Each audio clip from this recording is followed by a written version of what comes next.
Please like and subscribe my channel. Hi friends, welcome to my channel and I am Pankhudi. Thank you all for your love and support. I love reading your comments.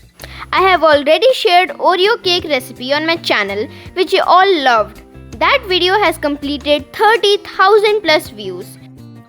Then I shared Oreo ice cream recipe. That was also interesting.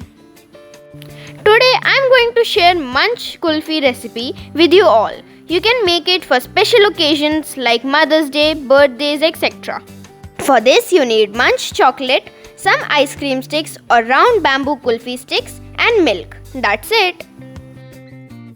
First you need to crush the Munch like this. Now that the chocolate is properly crushed, cut open the chocolate from the top. Now open the packet and pour some milk in it and then insert the stick. Give it a good mix with the stick and put everything in a glass like this. I am making 4 Munch Kulfis for my family and will make it again on Mother's Day if it comes out tasty.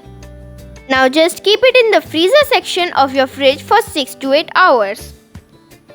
My kulfi is ready. Now just cut the paper from the side carefully and enjoy this easy peasy kulfi with your friends and family. I hope you will like the video. Do share the video. तो ये था आज का ज्ञान, न हटाना इन video से अपना ध्यान। मिलेंगे अगले वीडियो में। Thank you, bye bye.